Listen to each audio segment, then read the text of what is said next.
Hello, আসসালামু আলাইকুম YouTube fans, কী অবস্থা, কেমন আছেন সবাই? আজকে টপিক হলো আমার আমেরিকার ৪৭তম অধিবেশনে সরকার গঠনের অনুষ্ঠান গেছে। ৪৭তম প্রেসিডেন্ট অনুষ্ঠান গেছে আমেরিকাতে ২০ তারিখে। তো ওখানে ট্রাম্প সরকার গঠন করছে রাজকীয়ভাবে, বা রাজকীয় হাল যেটা বলে আমরা দেশের রাজকীয় হাল। ওখানে গেছে চীনের প্রেসিডেন্ট, ইটালির প্রেসিডেন্ট অ্যান্ড মেক্সিকোর প্রেসিডেন্ট, আর অন্য অন্য আছেই। বিশ্বের ১০০ উপরে সামথিং লোকজন অংশগ্রহণ করছে। তো ওখানে ট্রাম্পের প্রথম দিনের ভাষণ ছিল কি, যারা প্রবাসী আছে, যাদের যেমন এই যে অবৈধ আর কি, যেমন কাগজপত্র নাই, তারা তো আগে বছর পর বছর থাকতে পারতো, সমস্যা নাই। হ্যাঁ, বছর পর বছর কেস মামলা করে থাকতে পারো, কোনো সমস্যা নেই, কাজ করতে পারতেছে, কোনো অসুবিধা নেই। কিন্তু এখনকার ট্রাম্পে আইসা বলতেছে যে, যেমন বাংলাদেশ, ইন্ডিয়া, পাকিস্তান বা অন্য অন্য রাষ্ট্র আছে, তাদের যত লোক আছে আনলিগ্যাল, যারা কাগজপত্র নাই, তাদেরকে দেশে পাঠানো হবে।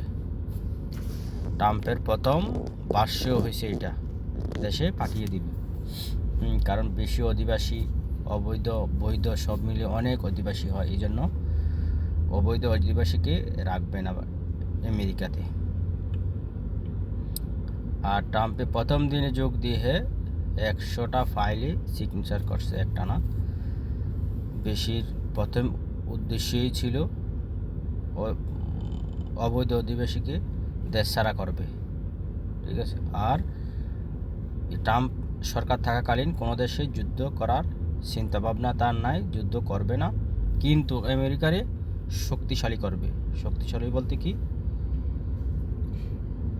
সামরিক শক্তি গঠন করবে, যাতে চোখ তুলে কেউ তাকাতে না পারে, এইরকম একটা ঘোষণা দিছে।